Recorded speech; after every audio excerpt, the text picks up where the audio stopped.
Last year, our Caruaru volunteers collected over a tonne of litter from our paths, and unfortunately this year the picture seems the same again.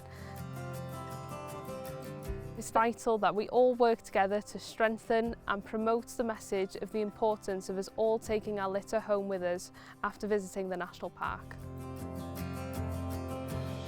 Da ni'n cael ymateb da iawn gyn pobl pan da ni allan ar y llwybr. Mae rhan fwyaf o bobl yn ddiolchgar ofnadwy ac lot o bobl yn dweud pethau fatha o mae'n syndod o mae'n bechod bod chi'n gorfod gwneud hyn o ran y casglu sbwriel. Ond mae'n neis hefyd pobl yn cydnabod ac yn gweld bod gwirfoddolwyr allan yn rhoi amser i glirio ar ôl pobl sydd ella ddim mor ofalus a sy'n nhw'n gallu bod. Mae'n ardal hyfryd, mae'n ddigon o bethau i wneud yma, mae'n neis bod pobl yn dod ac yn dod i fwynhau a dod i weld beth sydd ar gynnig yma. We come out each week, different paths, different places, different people. It's really good to actually get to know people. So it can be quite a social event as well as give something back and do something worthwhile.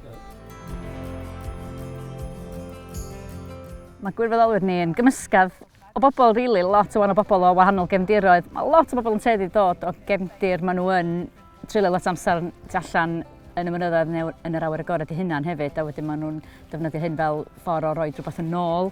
Ond mae yna bobl o bob oedran, o lot o wahanol lefydd.